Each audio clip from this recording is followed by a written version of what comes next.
फतेहाबाद थाना क्षेत्र के ग्राम रेहावली में पंचायत चुनाव के मतदान के दौरान असामाजिक तत्वों द्वारा बूथ संख्या 10 से मतदान केंद्र से मतपेटियां लूटी गई थी। इस मामले में देर रात अलग अलग स्थानों से 24 लोग गिरफ्तार किया गया है। इनके कब्जे से दोनों ही मतपेटियां बरामद कर ली गई हैं। इस मामले में पीठासीन अधिकारी लक्ष्मी नारायण की तहरीर पर 50 से 60 अज्ञात लोगों के खिलाफ देर रात मुकदमा दर्ज किया गया था। एसपी देहात पूर्वी अशोक वेंकट ने प्रेस कॉन्फ्रेंस में बताया कि पुलिस ने बीती रात जगह जगह दबिश देकर 24 लोग गिरफ्तार किया है। उनके कब्जे से दोनों ही मतपेटियां बरामद कर ली गई हैं। मतपेटियां लायक सिंह के घर से बरामद की गई हैं। बरामद मतपत्रों पर कन्नी पर मतपत्र पकड़े गए हैं। मतपेटी में पानी डाल दिया गया था जिससे मतपत्र गीले हो गए हैं। 24 लोगों के खिलाफ सरकारी कार्य में बाधा, लोक संपत्ति की क्षति पहुंचाना जैसी धाराओं में मामला दर्ज किया गया है। सभी को जेल भेज दिया गया।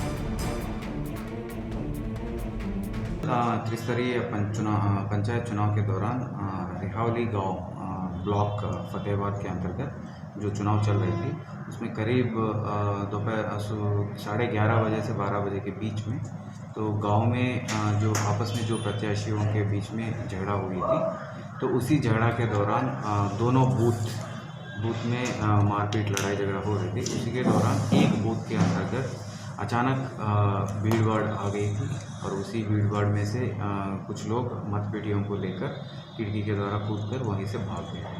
तो उसी के दौरान हम तत्काल पुलिस मौके पर पहुंच गए हैं और करीब 24 लोग को जो घटना में शामिल है वीडियोग्राफी के द्वारा गिरफ्तार कर ली गई हैं और साथ ही पूछताछ के दौरान जो मुलजिम जो कब्जे में थे उनकी पूछताछ के दौरान मतपेटियों को बरामद की गई है, जो गांव में ही एक जगह छुपा रखे थे, तो वहीं से बरामद किया गया है।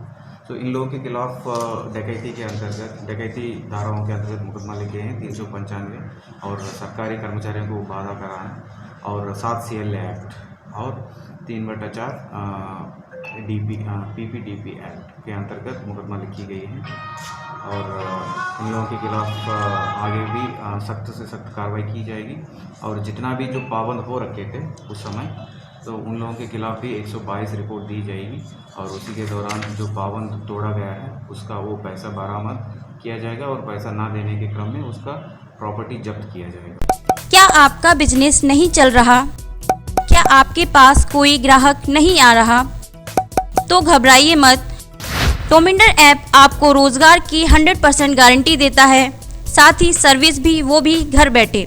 अगर आप किसी प्रकार के सर्विसमैन हैं, जैसे electrician, plumber, carpenter, fridge repairer, AC repairer, washing machine repairer, mechanic वगैरह, तो आप टोमिंडर ऐप में सर्विस प्रोवाइडर में रजिस्टर हो जाइए और उसके बाद आप भी पैसा कमाइए, वो भी हर बुकिंग पर। तो डाउनलोड कीजिए अभी टोमिंडर ऐप।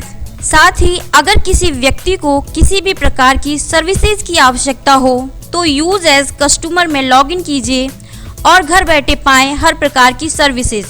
तो सही है ना? टोमिंडर रोजगार भी और सेवा भी। तो देर किस बात की, अभी डाउनलोड कीजिए टोमिंडर ऐप।